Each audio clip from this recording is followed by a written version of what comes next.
أَمْ تُرِيدُونَ أَن تَسْأَلُوا رَسُولَكُمْ كَمَا سُئِلَ مُوسَى مِن قَبْلُ وَمَن يَتَبَدَّلِ الْكُفْرَ بِالْإِيمَانِ فَقَدْ ضَلَّ سَوَاءَ السَّبِيلِ۔ ترجمہ: کیا تم یہ چاہتے ہو کہ تم اپنے رسول سے ویسے ہی سوال کرو جیسے اس سے پہلے موسیٰ سے کیے گئے،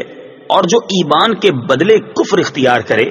تو وہ سیدھے راستے سے بھٹک گیا؟ کما سئل موسیٰ، جیسے موسیٰ سے سوال کیا گیا۔ تفسیر صراط الجنان میں ہے۔ اس آیت کی ایک تفسیر یہ ہے کہ یہودیوں نے نبی کریم صلی اللہ تعالی علیہ وسلم کی بارگاہ میں عرض کیا، جس طرح حضرت موسیٰ علیہ الصلوۃ والسلام تورات لے کر آئے تھے، اسی طرح آپ بھی ہمارے پاس ایک ہی مرتبہ سارا قرآن لے آئیں۔ بعض نے یوں کہا کہ ہم آپ پر اس وقت تک ایمان نہیں لائیں گے جب تک آپ اللہ تعالیٰ اور فرشتوں کو ہمارے سامنے نہیں لے آتے۔ ان کے سوالات کے جواب میں ان سے فرمایا گیا، کیا تم یہ چاہتے ہو کہ تم اپنے رسول محمد مصطفیٰ صلی اللہ تعالی علیہ وآلہ وسلم سے ویسے ہی سوال کرو جیسے محمد مصطفیٰ صلی اللہ تعالی علیہ وآلہ وسلم سے پہلے حضرت موسیٰ سے کیے گئے تھے؟ اے یہودیوں، جب میرے حبیب صلی اللہ تعالی علیہ وآلہ وسلم کی نبوت کا درست ہونا دلائل اور معجزات سے ثابت ہو چکا تو پھر ایسے لا یعنی سوال کیوں کر رہے ہو؟ اور اے ایمان والو، بے شک یہودی دھوکے باز اور تم سے حسد کرنے والے ہیں، اور ان کی تمنا یہ ہے کہ مسلمان کسی نہ کسی مشکل میں مبتلا ہوں، لہذا ان کی کوئی ایسی بات قبول نہ کرو جو بظاہر نصیحت لگ رہی ہو، اور یاد رکھو کہ جو ایمان کے بدلے کفر اختیار کر کے اپنے دین سے پھر گیا تو وہ سیدھے راستے سے بھٹک گیا۔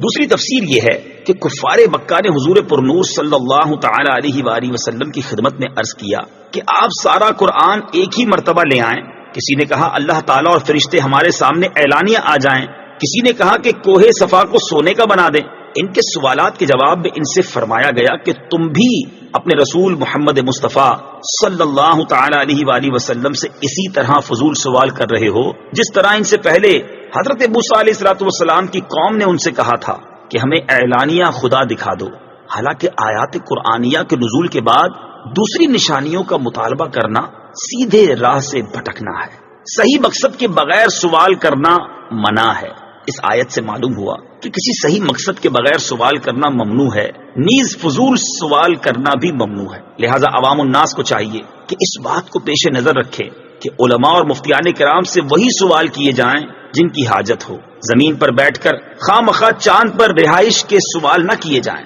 بعض لوگ علماء کو پریشان کرنے یا ان کا امتحان لینے یا ان کی لا علمی ظاہر کرنے کے لیے سوال کرتے ہیں، یہ سب ناجائز ہے۔ مسلم شریف کی حدیث ہے، حضرت ابو ہریرہ رضی اللہ تعالیٰ عنہ سے روایت ہے، سرکار دو عالم صلی اللہ تعالی علیہ وآلہ وسلم نے ارشاد فرمایا، میں تمہیں جس کام سے منع کروں اس سے رک جاؤ، اور جس کام کا حکم دوں اسے اپنی طاقت کے مطابق کرو۔ تم سے پہلے لوگوں کو محض ان کے سوالات کی کثرت اور اپنے انبیاء علیہ الصلوۃ والسلام سے اختلاف کرنے نے ہلاک کیا۔